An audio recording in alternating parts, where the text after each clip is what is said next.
Marhaban, welcome, and happy Emirati Women's Day to all. Welcome to the SeaWorld Research and Rescue Center. I am Dr. Elise Marquis, and I thank you all for attending this new series, this new science talk of the 2025 series. As you know, this series of science talk at the center is developed in close collaboration with the Environment Agency Abu Dhabi, the Emirates Natural History Group Abu Dhabi, the Natural History Museum Abu Dhabi, and Nautica Environmental Associates. I hope you all had a wonderful summer, and for younger attendees, that the new school year has started off in the best way possible. To make this week even more exciting, let's talk about fish in a way you certainly never did.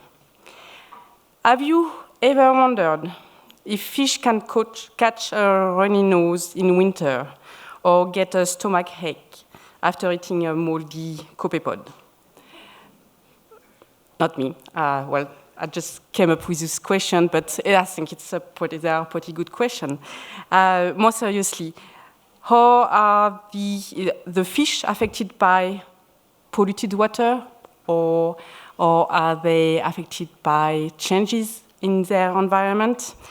And why does it even matter for fish living in the vast ocean? Hopefully, it's a question that we may start to have answers for. And for that, we will get direct insights on fish health from the famous Dr. Trey Clark and the even more famous Daniela Denk, Dr. Daniela Denk, from the Animal Health Care Department of the very own SeaWorld Yas Island Abu Dhabi. We will answer this question and even more. You will see, we will talk about fish health, and they are both absolutely full of knowledge, so I would really ask you to keep all your questions. You will have a lot to the end of the talks, and please feel free to ask for the microphones and ask your question. So we will, before we start, just again, keep your question for the end and feel free to ask anything you have in mind. We will also ask you to refrain from going in and out of the room, and please put your phone on silence or even turn them off, because the most exciting content will be on stage. I'm just going to introduce them quickly, but I'm sure they will be doing that during their presentation.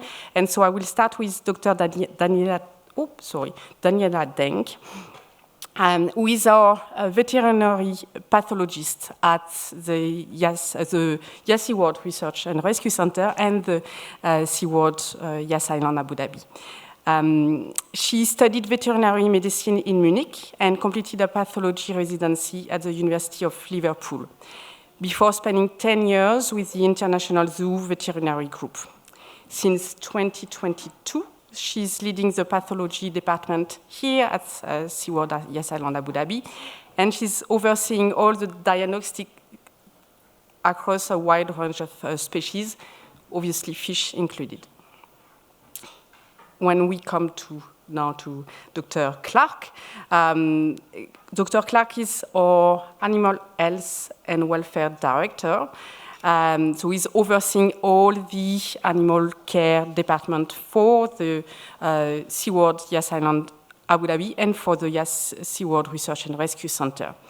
He is a true passionate vet who has been wanting to help animals for as long as he can remember.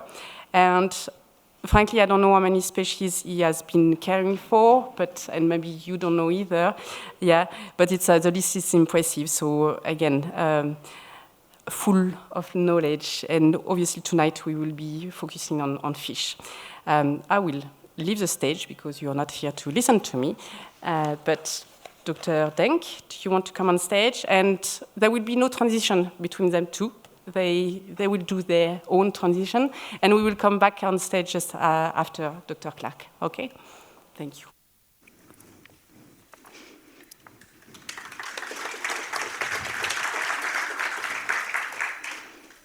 Okay. Oh, I was going to say, is this working? I think it's working. Thank you very much, Dr. Elise, for the very kind introduction. Thank you to all of you for coming out today. I know Dr. Elise already mentioned it. I know it's the first day of school and it's the end of summer break, so it's really nice to see all of you. So today, I would like to explore a question that maybe we don't often think about. Do fish get sick? And if so, what does that actually mean? What does that mean for them? But also, what does that mean for us? You may have already seen in the beginning, there was a slide up. I used to do a lot of university lectures, and I can't quite move away from asking my audience questions and being interactive. So if all goes well, there will be some audience interaction. Hopefully the QR codes that get displayed with the questions will work. But if not, if you can navigate to Paul F and use the password and the username that was displayed initially, that should help. So to give you a brief overview, what we're going to talk about today is we will start with how we can recognize when fish get sick. Then I'll explain a little bit about my role as a veterinary pathologist, and after that I'll share some concrete case examples of fish diseases. So when people get sick, like Dr. Elise mentioned, we might have a cough, or we might have a runny nose, or we might have a stomach ache, but fish don't really cough. They don't really sneeze, and they don't really say, my tummy hurts. So how do we actually know when they feel unwell? There are some pointers that my clinical colleagues, like Dr. Clark, and the husbandry teams can use. For example, changes in swimming behavior, or gasping at the surface, or rubbing on surfaces, or visible spots, ulcers on the skin, for example. They all raise concern. But how do we know that fish get sick? That's also where pathology comes in. And my job is, and that of my colleagues in pathology, to look inside, to look under the microscope, and to utilize many diagnostic tools. So I work in a very collaborative environment to uncover what is going on. So to check if this, oh yay, it does work. So to check if this works, if you can scan the QR code, or like I said, go to Paul F, and maybe you can tell me, you can type in your phones some words or some phrases or something that comes up for you when you think about, when you hear the term veterinary pathologist. What comes up for you? I'm very intrigued because I suspect I probably have a job that not very many of you are familiar with.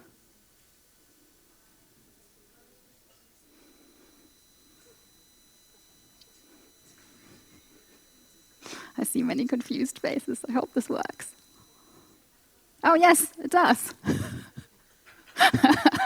In big green letters, death.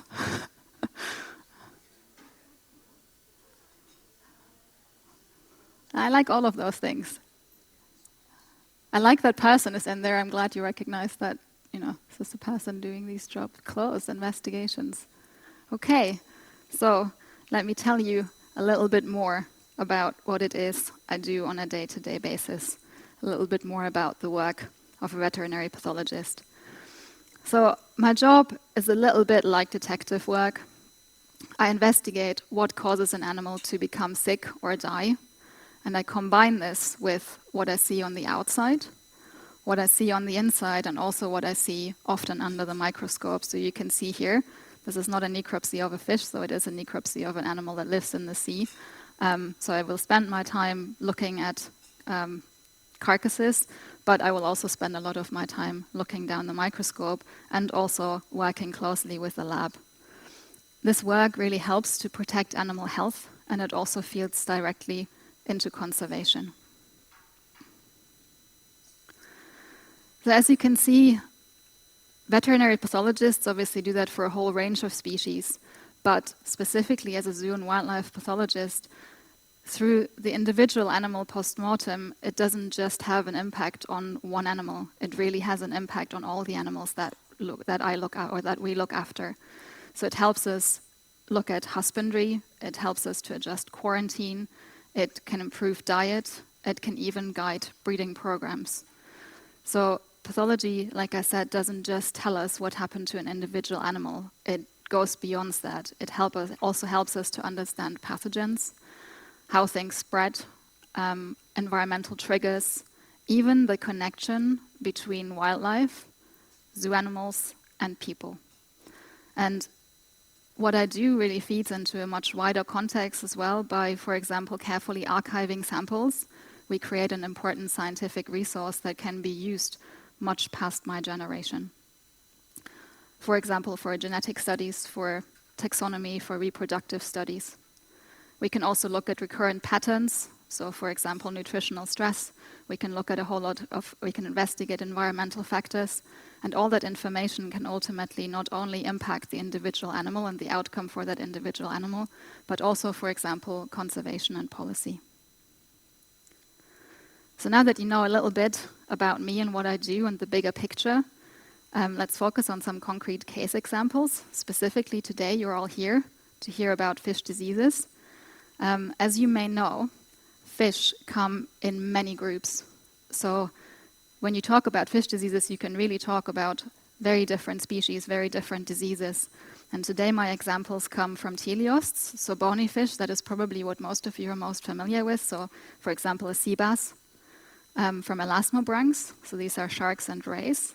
And from sygnathids, so seahorses, pipefish, and sea dragons fall under sygnathids. This is my first example. This is a bacterial infection. So fish actually get bacterial infections just like humans do. This is a bacterium that you might have heard of in the human context as well.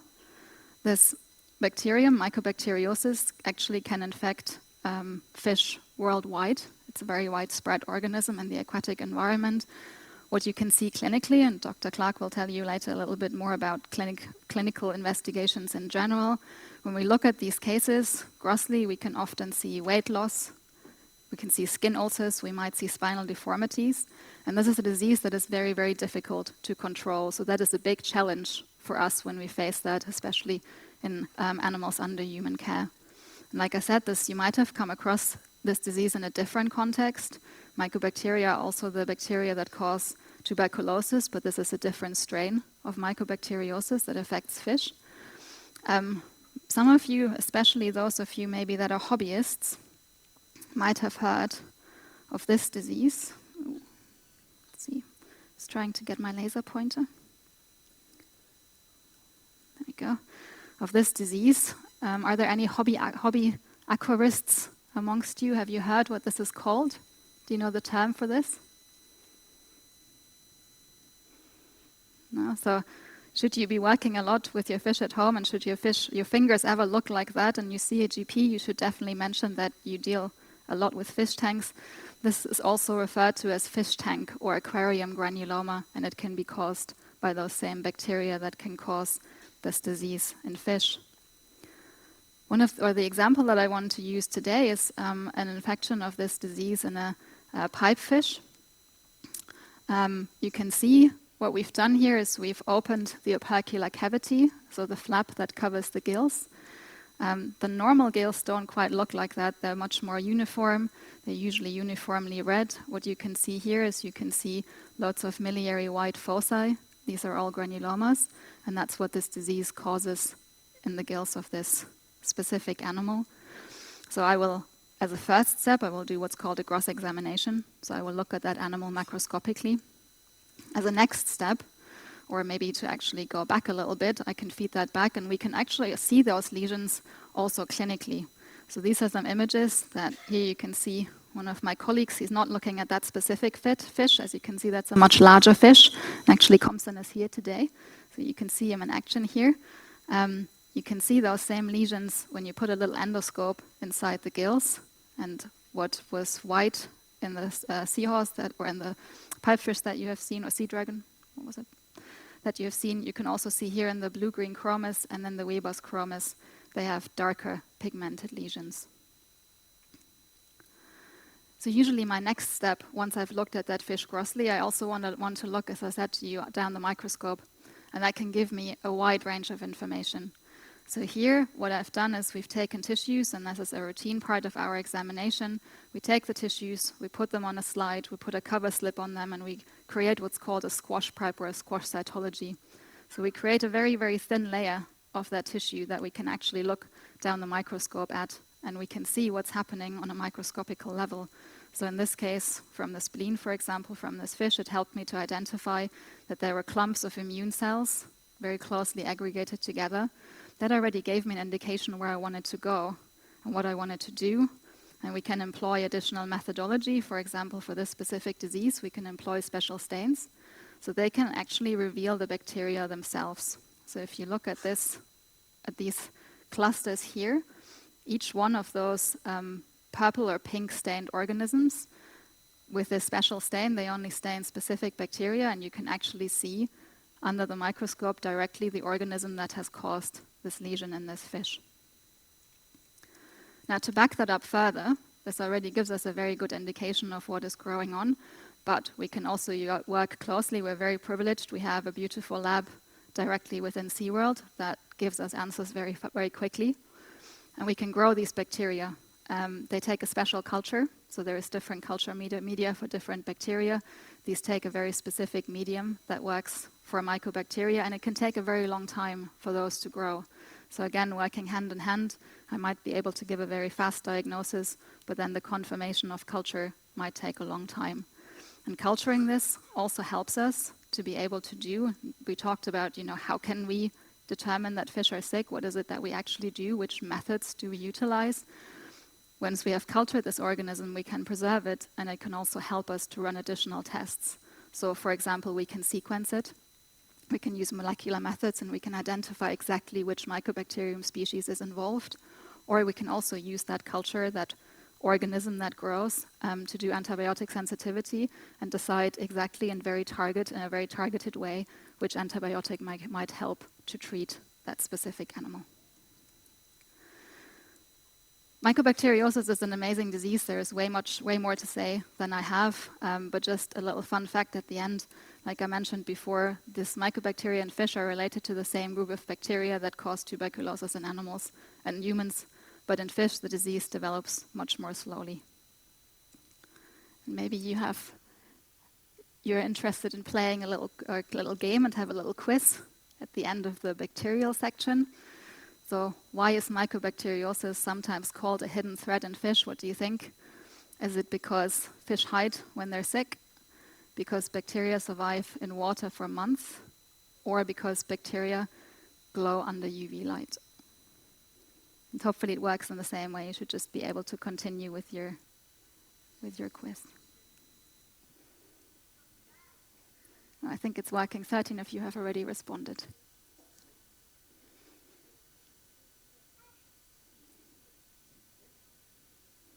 I'll give you a couple more seconds. I also forgot to start my timer, Dr. Elise, so you might have to keep me honest on my time. Okay, so let's see what you thought. 96% of you thought it is because bacteria survive in water for months. I'm a little bit disappointed that none of you thought they glow under UV light. I think that would be fun. But all of you, or the majority of you, are right. This is because especially mycobacteria can survive in water for many months. That also means that the fish can be subclinically, we call that subclinically, so they can have an infection without showing clinical symptoms, and it can go on for months before we actually detect this in the fish. So if we move on to the next disease, now we know, we have seen an example of how fish can be affected by bacterial organisms. They can actually also be affected by parasites. This specific parasite that I want to talk to you a little bit about is called a monogenean. It's a flatworm. It lives mostly on the gills. It's a tiny organism in some fish and slightly bigger in other fish. It can also live on the skin. They spread incredibly fast because they don't need what's called an intermediate host. So they don't need another animal to reproduce. A lot of parasites do that. They can basically infect one fish and pass it on directly to the next fish. In aquaria, that means that an outbreak can escalate within days. So that can be a real challenge, especially when you're dealing with systems, for example, like Endless Ocean, which you might have seen if you have visited the park. The gill damage they cause can make it really hard for the fish to breathe, and in severe cases, it can also lead to death. So managing this requires really fast action, specialized treatment, and very careful monitoring. And what you have seen here in the video that played in the beginning, you may have noticed, I don't know if I can play it again, some of the fish were rubbing themselves on the surface of the tank. That's what's called flashing, and that's one of the clinical signs that you can see in those affected fish. This is a video of one of my necropsy cases. This was a lesser devil ray, or also called mobular ray. And as you can see here, these are those parasites. So this is a relatively big fish. And you can actually, this is a gill section, so we've taken out the gills from the opercular cavity. And with the naked eye, you can actually see the parasites. And often, even after death, parasites can survive for quite a long time, so they can still be motile by the time I look at the deceased animal. And of course, if something is still motile, it makes it very easy for me to recognize that as another living organism and, for example, a parasite. We can also see these parasites similarly to the bacterial granulomas that you saw in the first case. We can see them down the microscope as well. We can do that clinically, or I can do that when I have the necropsy. And this is what this parasites looks like down the microscope. So you can see these round structures here. They're suckers, and that's how these parasites attach to the skin and to the gill.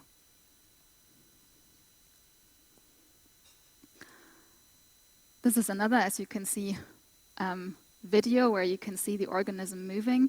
This is a different fish. This is a butterfly fish, so a much smaller fish. You're looking at that kind of size. And as the fish size decreases, the size of the parasite, and this is the same class of parasite, the same group, this is also a monogenean, it obviously shrinks. So what we've done here is we've taken the gills, we've squashed them on a slide with a little cover slip, so they become very flat, and I can look at it down the microscope, and you can identify this parasite. And this is actually the associated egg that goes with this parasite. So sometimes we don't see the adult parasite, we only see the egg, and this is a characteristic egg for this type of parasite with a little hook that it uses to attach itself to the gill. So if we've identified something like this grossly and macroscopically, again, we can work this up further. I told you before, pathology is often, and our work is often very collaborative. So in this instance, we wanted to know this was not something that had been reported in this species before. So we worked together with a parasitologist. So this is actually an image from this parasitologist. They fixed this organism in a very specific way and took some beautiful images. So that's the same organism that you could see moving in the gills before. That's what they look like in 3D. We also did a PCR. I'm sure after COVID, I don't have to explain PCR to any of you anymore. We wanted to know what is the name of this parasite. In this instance, it was a 95% match with this entity. 95% might sound great. 95% is quite a lot. But actually, when you want to match parasites, 95% probably means that we can rely on the first name, but the last name likely not so much. So this is probably a species, an archanelectrolyte species, but probably something that hasn't actually been reported or characterized before. And this is also the first report of that particular infection in lesser devil rays, and something that we're working on presenting at one of the upcoming conferences. So now you heard about monogeneans, and as I said, one single gill fluke can start an entire outbreak. And some of these monogeneans are even what's called hyperviviparous. So that means they give birth to live young, and they can already immediately, as they hatch, infect other fish. So like I said, that makes them very hard to control. And again, if you feel like playing, I have a little quiz for you at the end. So why can monogeneans cause outbreaks so quickly in aquaria? They can jump from one fish to another fish like fleas. They are invisible to the naked eye, or they reproduce directly on fish without needing another host.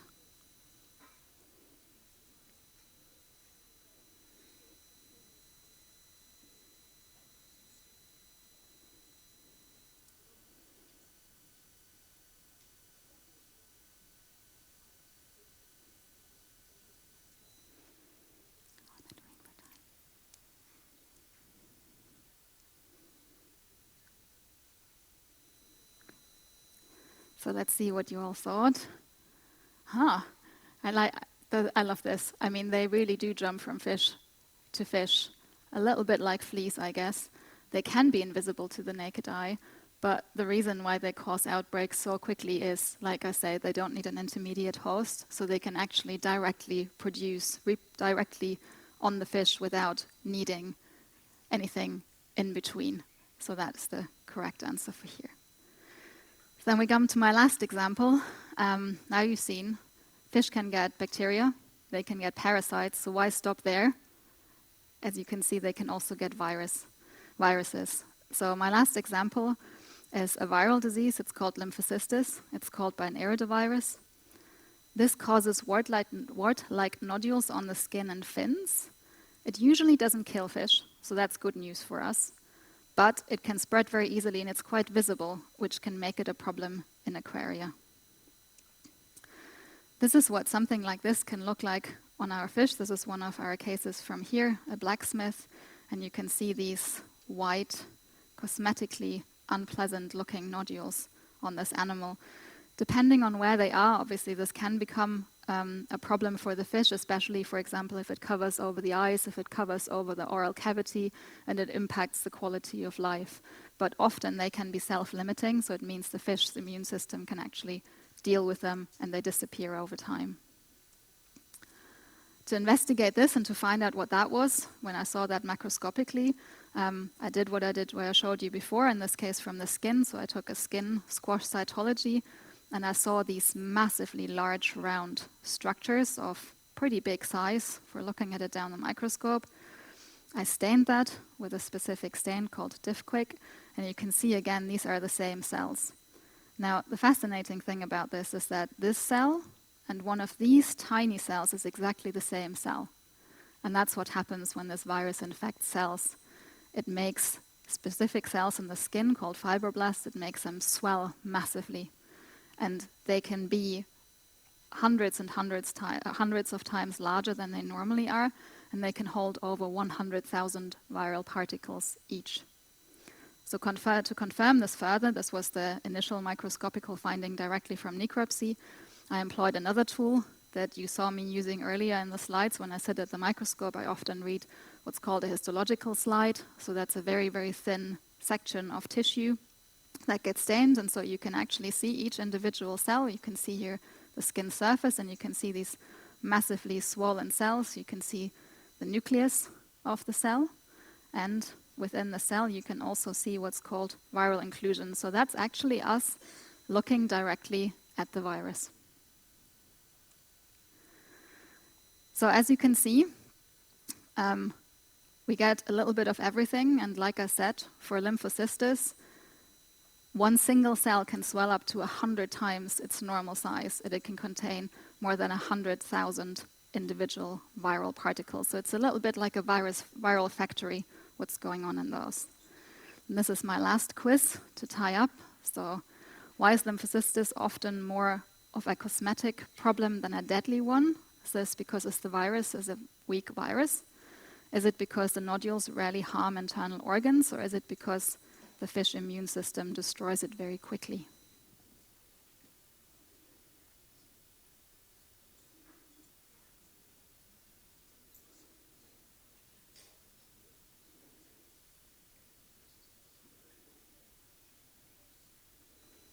So let's see. I hope that's also a nice widespread answer. Nobody believes the virus is weak. I guess having looked at all those viral particles, you all agree it's probably not a weak virus. And you're all correct. This is because the nodules are usually on the skin surfaces rather than affecting internal organs. So it makes it usually more of a cosmetic problem. So now we've seen how fish can suffer from a surprising range of diseases. Obviously in half an hour we can't cover everything. We have also seen how pathology helps us uncover the clues and helps us understand these diseases, which connects directly to welfare, conservation, and the ecosystem health. But once we know they're sick, the real challenge begins, because how do we actually treat and care for them? And that's what Dr. Clark will explore in the second part. And whilst he gets himself ready for that, maybe you can tell us in one word what you think fish diseases are. Thank you very much.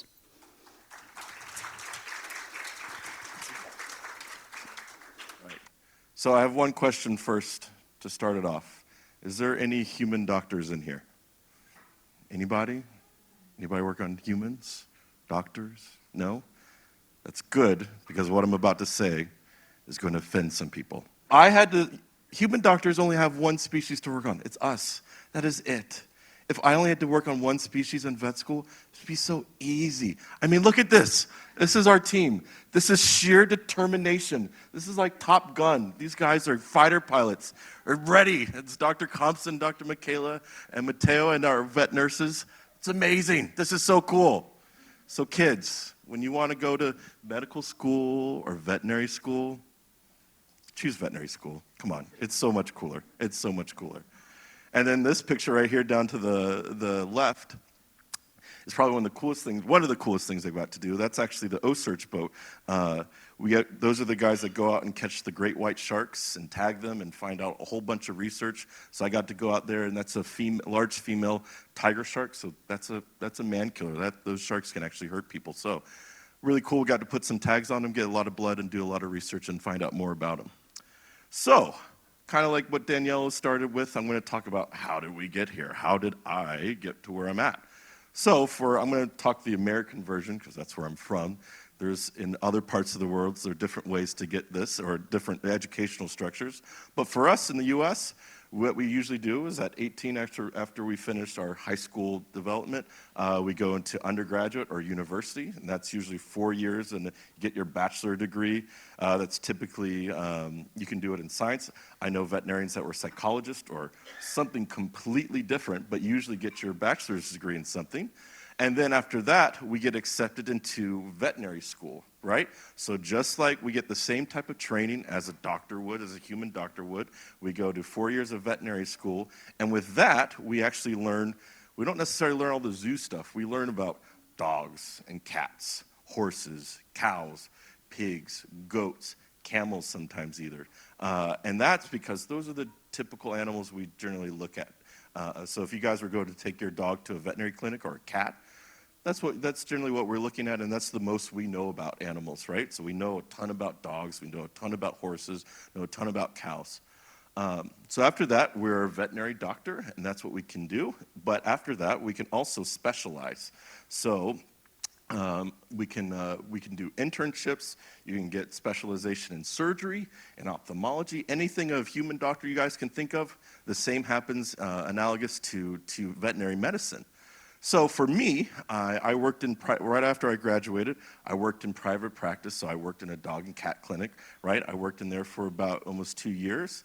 And then after that, I was lucky enough to get into the very good zoological medicine program. So if you guys have seen Grey's Anatomy, the TV show, The Residents and everything like that, so that's what I did, right? Except I did it for zoo medicine instead of stupid people.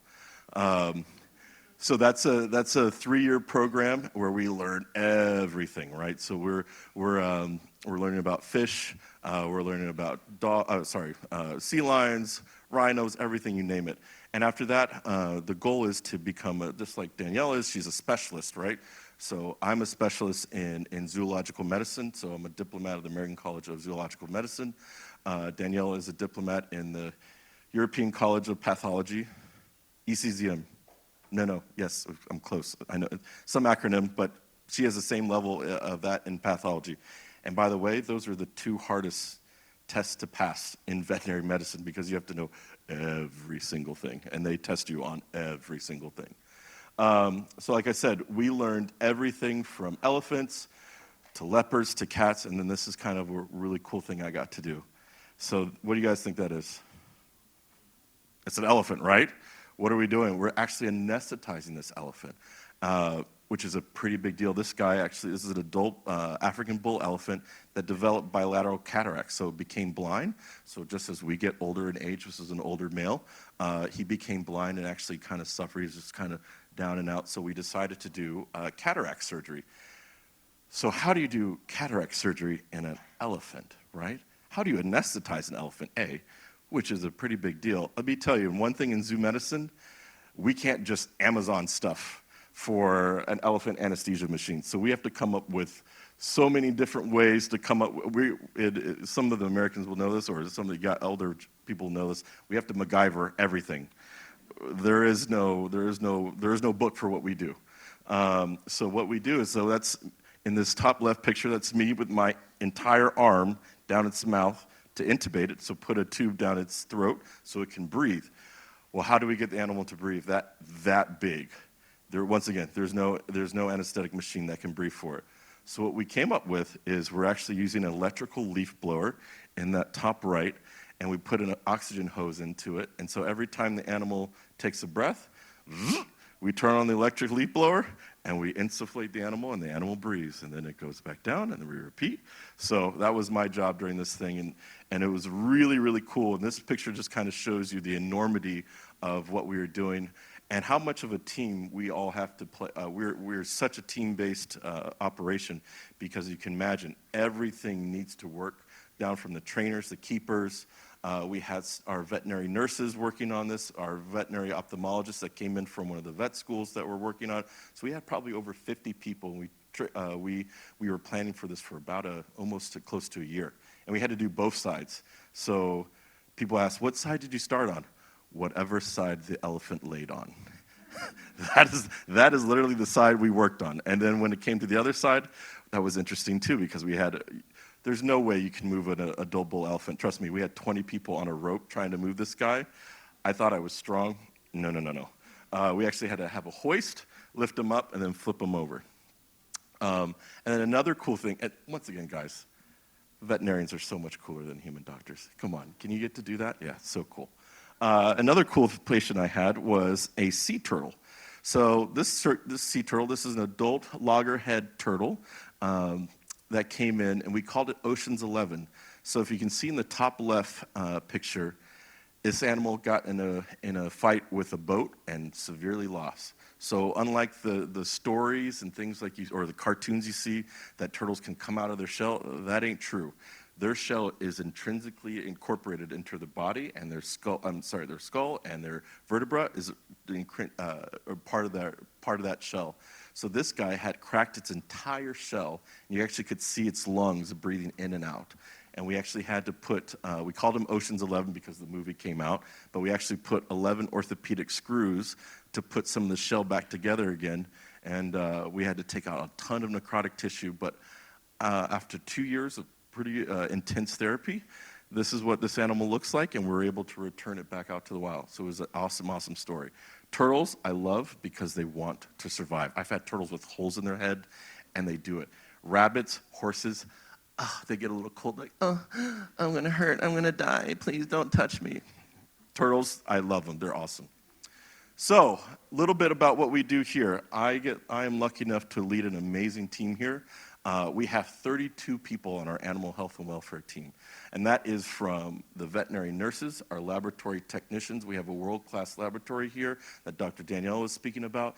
So the same thing that you guys, if you go to the hospital and you're sick, you want to run blood, we do that here. If you want to get a bacteria culture, a fungal culture, we do that here. So if I find an animal that's sick, a trainer comes up to me and says, hey, I think my dolphin's sick, or I think my bird is sick, we'll go out, test that sample, and within an hour or so, I'll know exactly what to do with this. So it's quite an amazing team we have here. Then we have our animal nutrition team.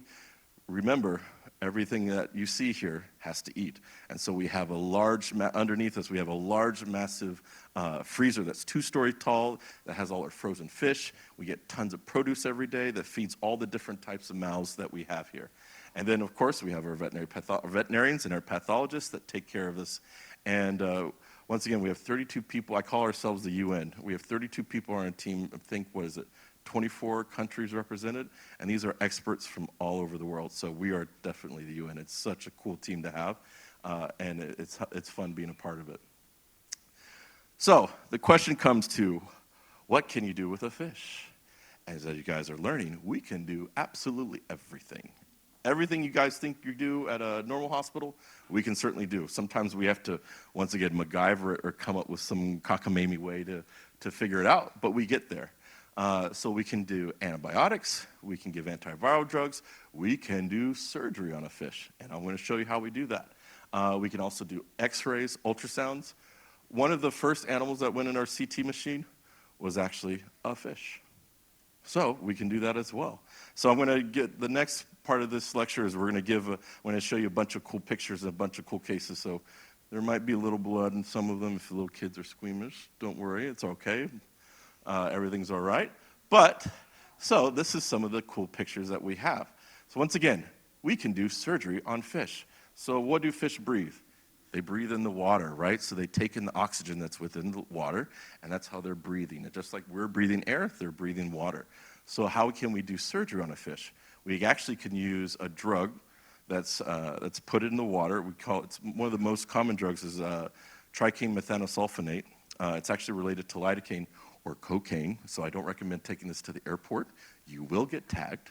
But we actually put this in the water, and the fish will actually go to sleep. And what we do is we have a recirculating pump. We can put a pump or even a syringe or whatever and pump water continuously over its gill to oxygenate it. So actually, fish are better anesthetic patients than us. They really are. They're amazing. They're amazing creatures. And then we have what's called a fish anesthetic device, which is really anything we can make it up to. But usually I take the same cushions you guys use in your couches, and the foam, and we'll maybe use a V-cut to actually hold the fish, and then we usually have a receptacle beneath it. But once again, we have many different sizes of fish. So this is me working on a moray eel, actually doing eye surgery, or removing some cholesterol clefts within the eye. But that's a Rubbermaid trough that you use for horses, and I put grating over it and some pillows and a recirculating pump, and because the moray eel is really long, right? So we have to, once again, make things up all the time. We can do sutures in fish, so that's what you see in that top right corner. And some more examples. This is a lionfish. You guys know what those are, right? They're really venomous fish that lives in Indonesia and now America that's invasive. But we can do surgery on that. The top and bottom right pictures are kind of my claim to glory when I was in my residency. That is a zebrafish. It's a 1 gram fish. I actually had to spay it. And it did live. It lived for 2 years. So you guys think, oh, yeah, you spayed a tray and then it died. No. That little guy lived for 2 years. I made sure it did. But I had to use like very micro surgery tools and the big eyes, my big surgical loops. But that guy lived. We actually dripped through an IV line the anesthetic water. So that was my famous claim to fame. You guys all know about sharks, right? So these are some of the sharks that you see very commonly in aquariums across the world, including ours. This is called a sand tiger shark. They have that really mean appearance. They look, really mean because they have the teeth out. But actually, they're not too bad. They're pretty, as far as aggression scale goes in the shark world, they're kind of less aggressive. They're kind of down the list. But, of course, everything happens on a weekend, and, of course, everything happens on a holiday. This guy had a very bad day. You see that big red thing coming out of its gills? That is its stomach. You want to talk about a stomachache? That is your prime example. So we still don't really know what the etiology or how this happens in sharks, but there's been reported. But sharks can actually evert their stomach out of their gills. They actually can do it. They can actually evert it out of their mouth. So we think it's a way to purge something. So if you guys want to vomit, you swallowed something bad, just like there, get it out. Well, they can actually do it, but take their stomach from here out there. That's truly regurgitating, vomiting, right? That's pretty insane. Sometimes it makes a wrong turn and goes out the gills. And if that happens, that's an emergency, right? That's a life-threatening thing, because what happens is that stomach gets entrapped, and all of a sudden blood goes in, and all of a sudden that can die.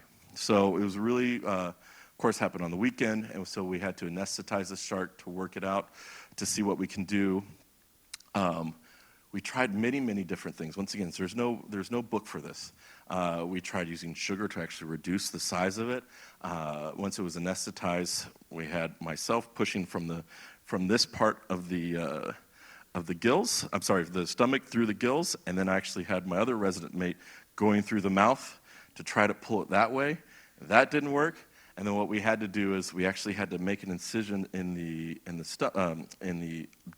abdomen cavity, abdominal cavity or coelomic cavity in sharks, and actually pull it through, cut it in half, and then pull it through the intestines, and then put Humpty Dumpty back together again inside the shark's stomach, or inside the shark's abdomen, and then suture it up. So it was really, really cool. Once again, we had to kind of come up with this on the fly. Another cool incident was something that happened here when, with some of our sharks. These sand tiger sharks are a really, really unique species. Sharks don't have swim bladders, right? So we all know fish have swim bladders that can create buoyancy within the water column. These sharks don't have that. Sharks usually use their livers, but these sharks also have another capability of using their stomach. So they'll actually gulp air to actually use their stomach to inflate themselves to go up and down into the water column. So when this guy actually lost that inflation in his stomach and just kind of sank to the bottom, and with that kind of rubbed its fins really bad. That happened over a 24-hour period. And so as you can see, this is the ventral surface or the underside of the shark, and you can see that redness. That's really bad bruising, right? He skidded up his anus, anal fins, and pectoral fins as well that you can't see. So what do? The first thing is we have to get the shark inflated again. How do you do that? Well, we actually restrained the shark and created a very long pipe, and let's see if this will work. Had to blow up the shark. Literally. We inserted the pipe. As you can see, this is kind of funny. This is we call it our fin of safety. So that's actually a scuba fin, and we put it over the shark's mouth just to protect us because that's a very bitey thing. And we're putting it in, making sure I get into the stomach. I feel the air, and I used to play the saxophone in high school, so I can really do that. And then I felt it. Everyone felt it inflate. And so we pulled it out. And all of a sudden, the shark is now neutrally buoyant in the water column. So, yeah, that's kind of cool. They don't teach you that in vet school. Let me tell you that. They don't teach you that in vet school. And this girl did really, really well. So you actually can see this. This is us inserting the tube. And once again, the scuba fin, the fin of safety. And then that's the wounds over time as we're treating it, getting better and better. And then down to the bottom, that's right before we released her. And she's in endless ocean, or a big, large tank. And you can't tell a single thing that's happened to this animal. So she did amazing. So once again, can we work on sharks? Yes, we can. One thing to think about, too, is remember, these guys, just like I can tell you to shut up, or I can tell you to be nice, or don't hit their doctor. I can't do that to sharks, right? Remember, they have very, very big teeth. This is us restraining another sand tiger shark. And this guy was not doing anything much, but we had these plastic pipes, and he just decided to chomp down. And as you can see in the bottom right, it went right through that stretcher. He wasn't even trying. So we always have to keep that in the back of our mind. Our job is very dangerous, and we have to be very smart because I want to practice more. This is a really cool picture. This is one of my bosses, my mentors. He came up with developing a C-section for cow-nose rays. So this is a pregnant ray that had dystocia, so couldn't give birth, right? And so we're monitoring the pregnancy, and we know the time when a ray is supposed to deliver. And this animal, for whatever reason, wasn't delivering, probably malposition. And so that's him. We're putting. So rays have these spiracles on their gills. On their face that goes to their gills. So up here is the person holding that water, and water squirting through his spiracles, oxygenating him. And then he's making a surgical incision. If you guys can see right down here, boop, that's a little face popping out. Animal lived. We do this all the time now. So it's really, really, really cool. Once again, the same thing we can do to us, we can do to them. And then just some more clips of what we do. Ultrasounds, we can collect blood. That's our team working on a scallop hammerhead shark, ultrasounding him. Dr. Compson's ultrasounding him, and while Dr. Michaela is getting blood from the tail. And then we can also do gill endoscopy. So like Dr. Daniela was saying about the parasites, one of the biggest ways we want to see is looking physically at them. And so actually anesthetizing the fish taking a scope and getting a really bird's eye view of what's going on in there. So if it does have any type of parasites, we can treat it accordingly and very quickly. Here's another cool picture. So this is, once again, sand tiger sharks are very popular, and they tend to be the German shepherds of the world and get a lot of problems. How do you take an x-ray of a shark? Very carefully. And so we have a shark that's anesthetized, and we have it up on the platform, and we have a pipe running through its mouth. So the pipe's running through the mouth, supplying oxygen and water. And then that's little me with the x-ray plate over in water, taking it. And the reason why we stopped taking x-rays is because every time I pressed the button, I felt a little jolt of electricity. So I was like, oh, maybe I shouldn't, we should probably stop doing this. But this guy had what's called kyphosis. So if you guys know the Hunchback of Notre Dame, right? So he had a really hunchback shark. These sharks get this condition. We see it out in the wild as well, very rarely, but it happens. We're not sure their etiology. But you can see this guy in the bottom right. It's a really hunchback. And then that's a picture of the spine. If that was a human person, that spine is kind of like almost at a 90-degree angle. That animal, that person would not be, it would be paraplegic, would not be able to walk. But these animals have an amazing ability to recover, an amazing ability to be flexible and survive. This is another really cool incident for, this is a big stingray. This is the bottom of the stingray. You can kind of see its mouth at the top. So the keepers and trainers told that we had this really weird spot, a little lesion on its underside. We didn't know quite what it was. So we started treating with antibiotics. And all of a sudden, you see this kind of white abnormal spot. Like, what is that? Can't figure out what is going on. It's getting worse over time. Well, we've come to find out sometimes fish don't play well with each other. So that is actually a stingray barb that was lodged into its underside. So we had to clean it out, take it out. We actually did cold laser therapy. The same thing if you guys have really bum knees or ultrasound, you guys can actually use cold laser therapy to help heal. So we were able to do that and heal this guy back to normal. So once again, we can do the same thing that we do us, we can do to them. And then one of my last stories is pretty cool. So you guys know about the Deepwater Horizon oil spill that happened off the coast of Louisiana back in 2010. So one of the largest oil spills in human history. I can't remember how many tonnage of oil was out into the Gulf, but a lot severely affected the wildlife there. The thing about this area, unfortunately, was there wasn't a lot known about this area, right? So we didn't know what was going on with the animals there, so the government and some of the money that was given to us by the BP oil spill, we were told and asked to perform studies on what's happening with the animals. So it was a giant collaboration, and luckily myself and my boss, Rob Yorty, if he could raise his hand, I'll tell a funny story about that. We were able to go out there, and we had literally a ton of people about this, ascend upon this place, and it's called Grand Isle. It's in the middle of nowhere, Louisiana. So here's Louisiana for those that don't know the U.S. geography.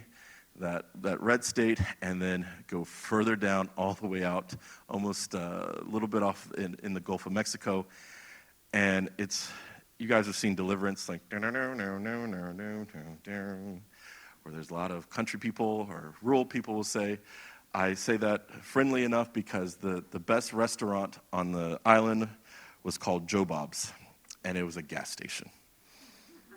That's all I need to tell you about that place. So very remote, but a very popular place for fishing.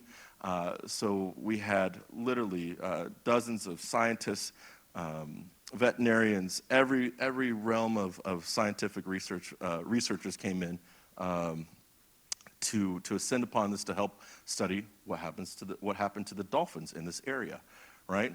So how do you catch wild dolphins? So what we would do is we're catching and release. We're doing assessments on them.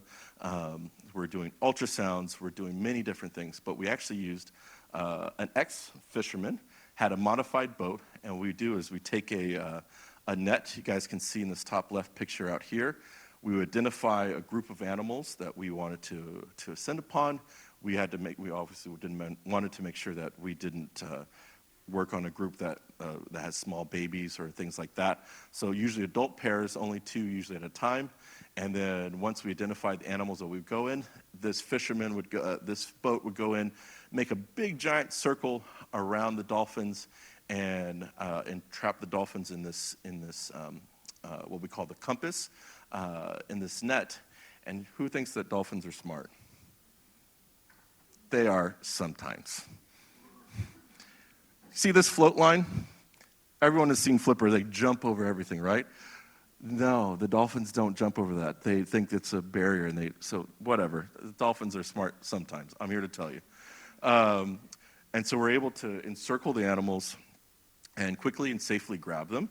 And then after that, it's us kind of working. There's probably a pair or a single dolphin in that center of that. And these are all highly trained scientists, biologists. And then we're able to, once we have the dolphin in hand, we're able to safely grab it. And dolphins, once we have them, it's kind of funny. They go into what's called learned helplessness. Like, oh, you got me. I'm not going to do anything now. And they're pretty sedate for it. And so we're taking blood, we're doing ultrasounds, we're doing x-rays of their teeth to try to see what's going on, and we can also age them as well. And this is a really cool, really amazing project to figure out what was going on with these animals. Because once again, no one knew the health of these animals going into this. And we saw really how it affected these animals post-oil spill. We found that they had virtually no adrenal response. So your adrenal gland is the one that tells you fight or flight, I need to go, or that's okay. And these guys virtually had no response. So the oil really affected that, and it also affected their pregnancies as well. We found a lot of animals had lost their pregnancies, but we were able to get so much data on this and really assess what's happening with these animals in the Gulf, and to really assess their health and how the oil affects them. Once again, it was an amazing team working around the clock doing this study, and we did this for many years, over a decade. Us getting some culture plates, testing their CO2, getting blood. This is taking x-rays in the bottom left. So it was a really cool project, and a kind of way to show how conservation and aquatic medicine all go together. So yeah, we just wanted to say thank you to everybody here for coming. Thanks for all our husbandry teams, the collaborators, the organizers, and of course our aquarium team, and then of course you guys. So, thank you. I'm gonna do what I always do and ask 2 questions. My first question is, how do you control a disease like in a very populated area of fish? Do you want me to? It's a good question. That's a very good question. So how do we control disease in a very populated population of fish? So let's say you have an aquarium, right? And you have many different types of fish. One of the first things that we do is make sure we do extensive quarantine. So before the fish even go into that special tank that you made, they go into, probably there's other tanks that were able to treat the fish. And so when you guys saw me doing the scopes up there, those fish were in quarantine. So those systems are regularly cleaned. We're able to do x-rays. We're able to do scoping them, so endoscopy, to see if there's any bugs, and then we're able to treat them. So one of the biggest things that we worry about in fish, like Dr. Danielle was mentioning, is parasites. Those are one of the biggest diseases we see in fish. And so those are the things that we look out for the most. And so by doing all of our diagnostics while the animals are in quarantine, we're able to get rid of everything that's bad in them, and then once they're ready to go, we'll recheck them, and then we can put them in the main tank. So prevention is probably the biggest thing, our biggest weapon we have. And then another aspect to that, say something does break through and gets into the tank. Something cool with fish that we can't do with us or other terrestrial mammals is that we actually can treat the environment. We can treat the water. So I can put a drug in the water to help treat the fish. Sometimes I have to be careful about that, though, because remember, the water is like the entire environment, right? So we have to treat it almost like space. So we use what's called filtration to help clean the water, make sure, like, fish poop and everything, right? So we don't want the water to become polluted and they can die from things like that. So we have to use filtration, but sometimes the treatments that we use can actually, they treat bacteria, but also can kill the good bacteria that you want too. So we have special ways to come up with treating that environment. So yeah, it's a very good question. Thanks, Ray. Yes. How long do you play the saxophone? How long did I play the saxophone? Yes, I played for 15 years, I say. Yeah, yes. That's good, that's good. All right, second question about saxophone or fish. All right, sorry. Yes, over there. And then we can, yes, over there. Hi, thank you both for talking about your work. I'm going to be greedy and ask 3 questions, if I can. All right. First one, I think it's a quick one. So you said everything that happens to us humans pretty much happens to the fish. And you were talking about kind of giving antibiotics. Do then fish get like MRSA and that sort of stuff? Or that's not something you have to worry about with fish?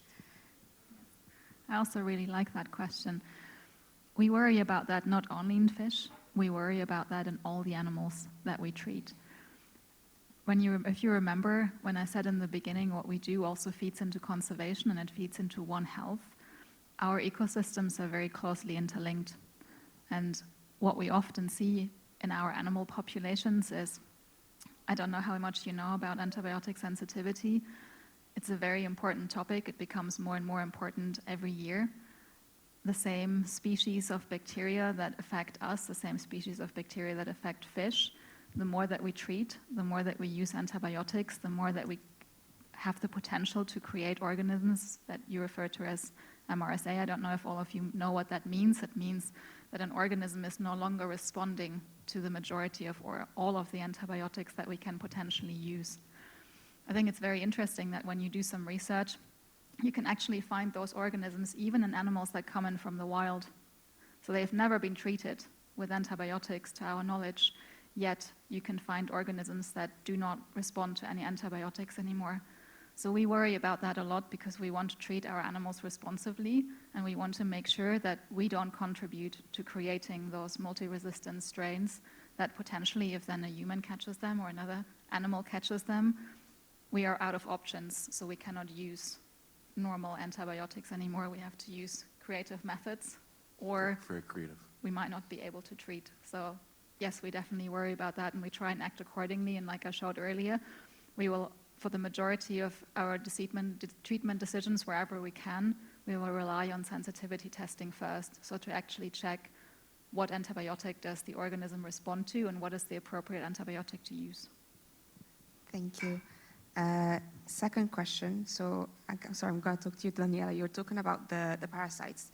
I know there are some parasites that are in a way kind of beneficial to both parties in a way.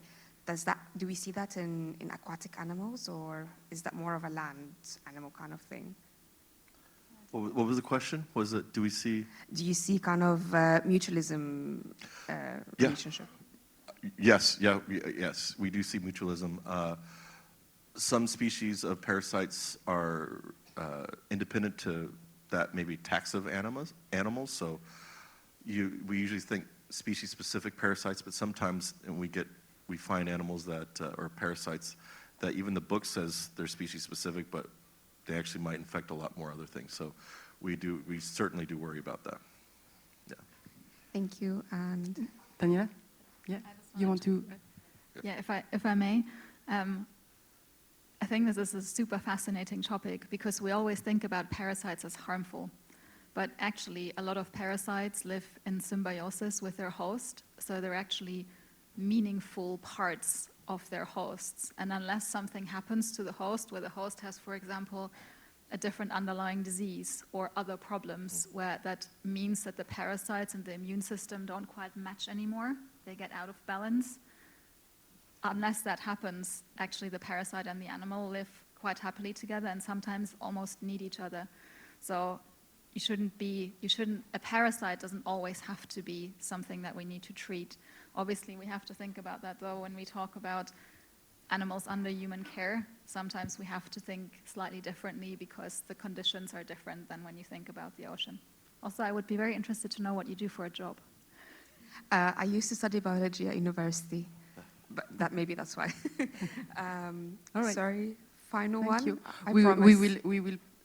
You Okay. can stay at the end and ask them the question. Okay. I think we have some more questions on here. Yes, perfect.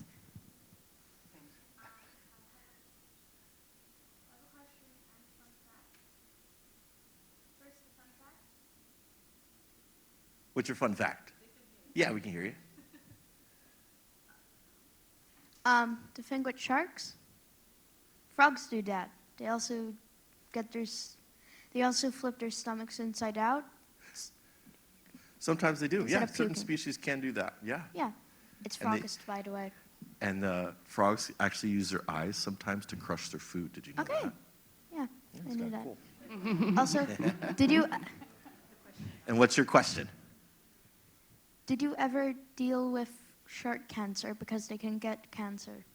This is a very good question. Thank I'll you. let you deal with that. Yes. Yes. Actually, I have, yes. I've actually written a publication because it's very rare. Lots of people, or there used to be a belief that sharks don't actually get cancer, and that maybe investigating why sharks don't get cancer could help us figure out what's the difference, you know? So if we understand if sharks don't get cancer and we figure out the mechanism, can we maybe utilize that mechanism to help prevent cancer in humans? Unfortunately, that's not possible, and sharks actually do get cancer. So probably because the more we study them, the longer they live under human care, the more likely we're actually to detect that and pick that up, and that's usually part of my job. So I might get a biopsy, for example, from my clinical colleagues that I can look at down the microscope and diagnose a tumor. So to answer your question, yes, we have worked on shark cancer patients. Thank you. All right, we have a lot of questions around here. With the white T-shirt, yes, it's you. Hi. Hello. So apart from like fish with diseases like slipping through all the checks, is there any other way the bacteria or diseases can actually get into the tank? You want to answer that, or? Can other bacteria get into the tank? Yes. So it can be from the water. It can actually be from us. It can be from anything that comes in contact with the water. So water is a great transporter of many things. I've seen where parasites, or bacteria too sometimes, mainly parasites, if we don't practice what's called good biosecurity, so always wearing gloves, cleaning up after yourself, that's why you wash your hands after you touch things and whatnot. If they're not practicing good biosecurity, I've seen parasites jump from tank to tank to tank all the way along the line. That's because somebody wasn't doing their best at biosecurity. So just being the fact in the water can do it. There's also a thing called biofilm. So imagine like all the slime and guck and muck and things like that kind of, stuff that you hate to put your hand in. A lot of bacteria and stuff can live in that or thrive in that, and it's very hard to treat because that slime actually acts as a very protective layer, and almost nothing penetrates that except physically removing that. So those are some of the things we look out for. But yeah, there's lots of different ways things can get into the water. Okay, thanks. Thank you. Thank you. All right, we will move just in front. And then I think It seems like you and your team use a lot of antibiotics to treat your animals. Don't you worry about antibiotic resistance? it's a very good question. Oh, Thank you. I think- gosh, yes, wow. yes, Thank you, that's- doctor. I appreciate this, doctor. I appreciate. Yes, we do. So as Dr. Daniela was saying, we do worry about that. And so we try to, one way we work against that is actually culturing what the bacteria is and figuring out what antibiotic works for that. So that's something Dr. Danielle and her team work on. And then from there, we, instead of just using this, whatever antibiotic that might not work and it also cause resistance, we're actually targeting what exactly works for this specific bug. So thank you very much, doctor. I'll see you soon. Thank you. All right, we have a question over there. Doctors, one of the most famous types of fish is tilapia, the tilapia. I've been in Kenya around Victoria Lake in places called Kisumu. So the locals there is serving tilapia, okay? I was scared to eat that kind of fish there because they are living in peace with crocodiles and hippos and animals everywhere, so I wasn't sure what they are feeding, okay? So can you tell us more about the immunity of this kind of fish? So the locals told me that since the water, it is living in a running water, at that time there is no problem, there is no fear. So this is a true information? So I guess maybe running water. Maybe the question would be: is there any issue at eating fish that may have some? If it comes disease? from the source of running water, like a Nile River, yeah. Okay. Specifically, the immunity of tilapia is probably not what you.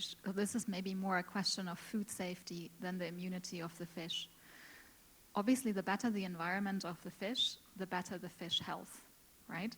But what also plays into when you're asking, should I consume any product, is also how it is prepared, right? Obviously, I haven't seen your specific setup, your specific scenario.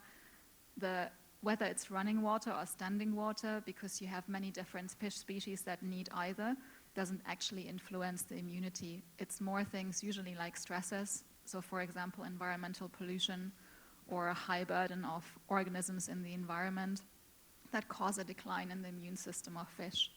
But also, even if the immune system may have some factors to deal with, if the animal is in good health, I mean, you should obviously check what you eat. So running water is not safe all the time. So. It's not. You can't say that running water is safe all the time, and you also can't say that standing water is safe all the time. So it really depends on a lot of environmental conditions. Cook the fish. Exactly. I think food safety and looking at how things are prepared are probably more important in that context. To check the behavior of the fish. Yeah. Don't eat sushi. That's sushi. All right, we have one question in front, and then we'll take one more over there, and we'll finish the evening. Yes, one here. Thank you. All right, so for my first question, I was wondering how many species of parasites and microbacteria, well, harmful parasites and microbacteria, do you deal with within the establishment? Well, that's a question. Hundreds. Do you know? I don't know. I don't. Do you have? No, a lot. We don't keep a record, but a wide variety of different parasites. And I think we're lucky because we're no longer at this. This is a new park, as you may know. So we've only been open for a short period of time. Often in the beginning, you have a lot more pathogens that you're dealing with, and as everything settles down and the systems become what's called an established system, thankfully, my work decreases. The clinical work increases, I guess, or it stays the same. But you have a different kind of work, I guess. Yeah. But usually, as systems settle and as you don't bring in pathogens, you see less and less and less, and then you start to see other diseases. You start to see less infectious diseases, and you start to see more age-related diseases. We have libraries in our own offices that probably can fill this entire stage with all the parasites and bugs. And that brings me to my second question. How often do you deal with harmful parasites within fish or other inhabitants? How many times do we deal with? There's some times where we don't know. We know about the things that do cause harm. I guess because that will show a sick fish, right? So a sick fish will display flashing or signs of irritation, and that's how we know something is harmful or causes fish disease or death. So a lot of times we don't even know, like Dr. Daniel was saying, there's times when we have maybe an old fish or an old animal or whatever, and it's been living with parasites forever, but that didn't cause it to die. So there's a lot of things we don't, I'll say the non-harmful things we don't see because the animal's not sick or we're not necessarily looking for it, or it's embedded in tissues that we would have to, wait till the animal dies in order to figure that out. So most of the things that we see or treating for are the harmful pathogens. Thank you. We will move. Yes. Hello. I have a question. Is there a possible way that we can treat fish but in a more natural way? Like we can say hyposalinity, for example, avoiding antibiotic or chemical? Yes, we do that actually all the time. Herbal oil. No essential oils. No? We don't use essential oils. But actually, one of the best things is water. So if I have a saltwater fish, I treat it with fresh water because that kills the bacteria and also parasites mostly. Yes. If I have a freshwater fish, I use a certain salinity of salt water to treat. So sometimes the most basic things we utilize, and then there's some things where we do dual modality, right? So I'll do a freshwater dip for let's say a clownfish, but I can only have that clownfish or it can die if I do it any longer. But I'll do a 5-minute freshwater dip for a clownfish. As I know that for freshwater dipping, it needs a certain period of time, no more than 3 or 5 minutes maximum. For saltwater to fresh, yes. But for the reverse, you can actually do it a little bit longer, depending on the salinity. So do we go to treating fish with the natural way, avoiding antibiotic at first? Or is it recommended to directly use antibiotic? We definitely try to do, honestly, the simplest things are the best. And also when I say most economical, I mean most economical in the sense of logistics and things like that or harming the environment. When I say the environment, I mean the biological filtration that's providing the proper environment. So anything that I can treat that doesn't affect that is all the better. So yes, we certainly look at that. We don't necessarily we won't use drugs, antibiotics. We might use something like, this is an odd thing to use, but we use formalin. Formalin can be used at a certain degree in fish to treat parasites. We also use copper. Copper, if you guys don't know, is a good antimicrobial, antiprotozoal. So at lower levels, we can put that in the water, and copper, we use it in swimming pools and things like that. So that can be used as an antimicrobial and actually antiparasitic too. So there's tons of times that we will use other things, not the actual antibiotics. But my favorite natural thing you guys use is honey. Yes, thank you. We use honey for wounds a lot. If I could invest in honey hives, I would. We would make some money. A lot of honey. All right, thank you. We can have more questions at the end. Dr. Clark and Dr. Denk will stay here because I'm sure there is a lot of future veterinarian doctors with a lot of questions as well. Yeah. I hope you enjoyed the evening. Welcome back to the school season, and we hope to see you soon the next month. Actually, we will be speaking about raptors and with the Mohammed bin Zayed Raptor Conservation Fund. So that's going to be a very exciting topic to discuss. Raptors I hope cool. to see you there. All right. Thank you very much for coming, and have a good evening. Thanks, everyone.